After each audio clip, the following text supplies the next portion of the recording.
بسم اللہ الرحمن الرحیم۔ السلام علیکم۔ زندگی ایک کھیل ہے، جیتو گے تو کامیاب ہو جاؤ گے اور ہار جاؤ گے تو سمجھدار بن جاؤ گے، لیکن کامیاب ہونے سے پہلے سمجھدار بننا ضروری ہے، یعنی جیتنے سے پہلے ہارنا ضروری ہے۔ خواہش سے نہیں گرتے پھل جھولی میں، وقت کی شاخ کو میرے دوست ہلانا ہوگا۔ کچھ نہیں ہوگا اندھیروں کو برا کہنے سے، اپنے حصے کا دیا خود ہی جلانا ہوگا۔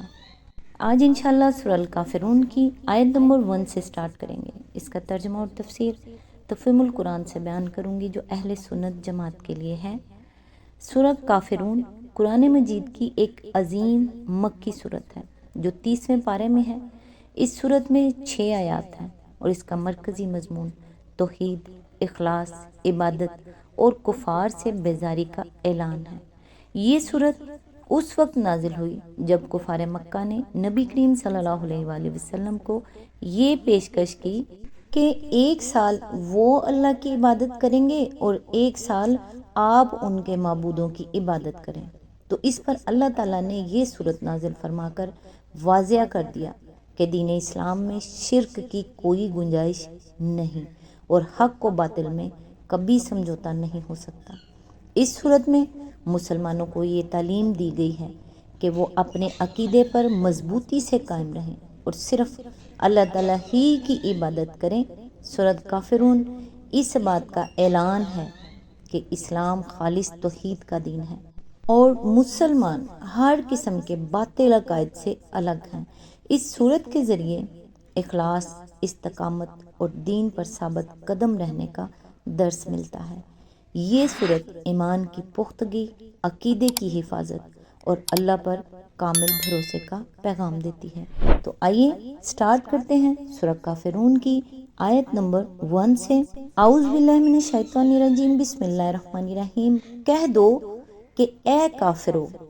اس کی تفسیر ہے، اس آیت میں چند باتیں خاص طور پر توجہ طلب ہیں۔ نمبر 1، حکم اگرچہ نبی صلی اللہ علیہ وآلہ وسلم کو دیا گیا ہے کہ آپ کافروں سے یہ بات صاف صاف کہہ دیں، لیکن آگے کا مضمون یہ بتا رہا ہے کہ ہر مومن کو وہی بات کافروں سے کہہ دینی چاہیے جو بعد کی آیات میں بیان ہوئی ہیں، کہ حتیٰ کہ جو شخص کفر سے توبہ کر کے ایمان لے آیا ہو اس کے لیے بھی لازم ہے کہ دین کفر اور اس کی عبادات اور معبودوں سے اسی طرح اپنی برات کا اظہار کر دے۔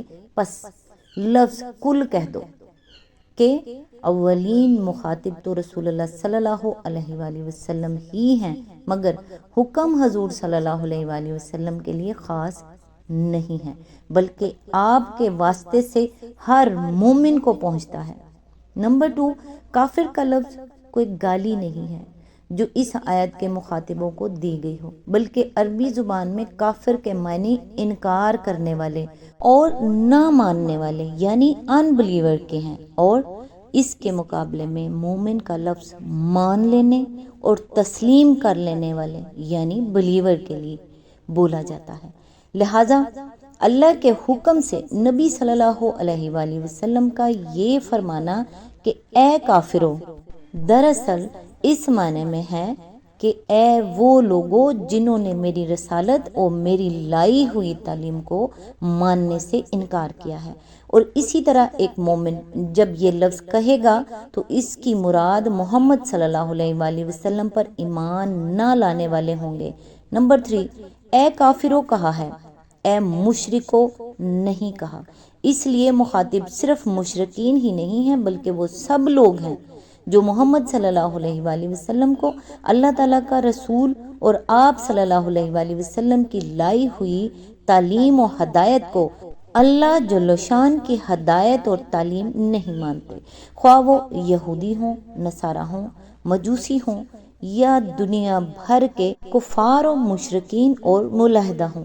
اس خطاب کو صرف قریش یا عرب کے مشرکین تک محدود رکھنے کی کوئی وجہ نہیں ہے۔ نمبر 3، منکرین کو اے کافرو کہہ کر خطاب کرنا بالکل ایسا ہی ہے جیسے ہم کچھ لوگوں کو اے دشمنوں یا اے مخاطبوں کہہ کر مخاطب کریں۔ اس طرح کا خطاب دراصل مخاطبوں کی ذات سے نہیں ہوتا بلکہ ان کی صفت دشمنی اور صفت مخالفت کی بنا پر ہوتا ہے، اور اسی وقت تک کے لیے ہوتا ہے جب تک ان میں یہ صفت باقی رہے۔ اگر ان میں سے کوئی دشمنی و مخالفت چھوڑ دے یا دوست اور حامی بن جائے تو وہ اس خطاب کا مخاطب نہیں رہتا۔ بالکل اسی طرح جن لوگوں کو اے کافرو کہہ کر خطاب کیا گیا ہے وہ بھی ان کی صفت کفر کے لحاظ سے ہے، نہ کہ ان کی ذاتی حیثیت سے۔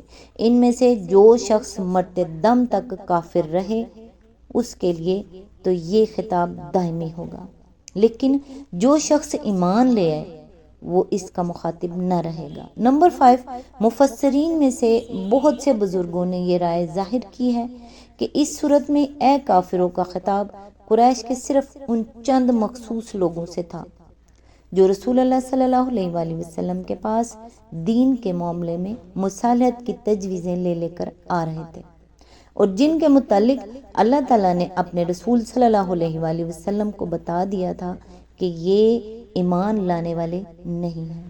یہ رائے انہوں نے 2 وجہ سے قائم کی ہے۔ ایک یہ کہ آگے لا عبدو ما تعبدون، جس کی یا جن کی عبادت تم کرتے ہو اس کی یا ان کی عبادت میں نہیں کرتا فرمایا گیا ہے، اور وہ کہتے ہیں کہ یہ قول یہود و نصارہ پر صادق نہیں آتا کیونکہ وہ اللہ تعالیٰ کی عبادت کرتے ہیں۔ دوسرے یہ کہ آگے یہ بھی فرمایا گیا ہے کہ وما انتم عابدون ما اعبد، اور نہ تم ان کی عبادت کرنے والے ہو جس کی عبادت میں کرتا ہوں۔ اور ان کا استدلال یہ ہے کہ یہ قول ان لوگوں پر صادق نہیں آتا جو اس سورت کے نزول کے وقت کافر تھے اور بعد میں ایمان لے آئے، لیکن یہ دونوں دلیلیں صحیح نہیں ہیں۔ جہاں تک ان آیتوں کا تعلق ہے ان کی تشریح تو ہم آگے چل کر کریں گے، جس سے معلوم ہو جائے گا کہ ان کا وہ مطلب نہیں ہے جو ان سے سمجھا گیا ہے۔ یہاں اس استدلال کی غلطی واضح کرنے کے لیے صرف اتنی بات کہہ دینا کافی ہے کہ اگر اس سورہ کے مخاطب صرف وہی لوگ تھے تو ان کے مر کھپ جانے کے بعد اس سورہ کی تلاوت جاری رہنے کی آخر وجہ کیا ہے، اور یہ مستقل طور پر قرآن میں درج کر دینے کی کیا ضرورت تھی کہ قیامت تک مسلمان اسے پڑھتے رہیں۔ آج تک کے لیے بس اتنا ہی۔ نیکسٹ انشاءاللہ آیت نمبر 2 سے سٹارٹ کریں گے۔ اللہ تعالیٰ سے دعا ہے اے صبر کرنے والوں کے رب، صبر دے ان باتوں پر، ان لمحوں پر، ان لہجوں پر جن باتوں سے دل دکھتا ہے، جن لمحوں میں صبر کے سارے پیمانے لبریز ہو جاتے ہیں اور جن لہجوں پر دل بکھر سا جاتا ہے، آنکھیں نم ہو جاتی ہیں۔ یا رب العالمین اپنی رحمت فرما، آمین ثم آمین۔ نیکسٹ ویڈیو تک کے لیے دعاؤں میں یاد رکھیے گا۔ اللہ حافظ۔